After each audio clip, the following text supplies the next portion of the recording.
Giêsu là khốt yangi yau ban shakri ula pini meishisha kalomba pila kat bahang nengidang sa kading pnang inba inyay plangin ng lehrain bangin yay din siya'y nginteng siya'y mangin ng yay din siya'y banban pa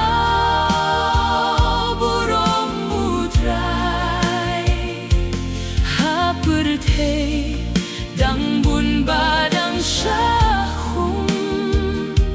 nginyay plangin ng lehray bangin yay din siya'y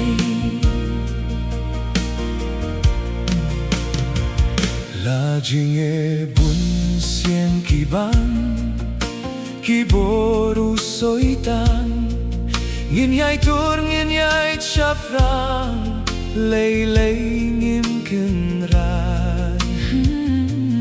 kung kaduriao halolien ngin king klem shetien ringkat kabor jong utray ngin ting shine klem wai ngin ting shine ban ngin nang yai ting shine ban pen pa burong mutray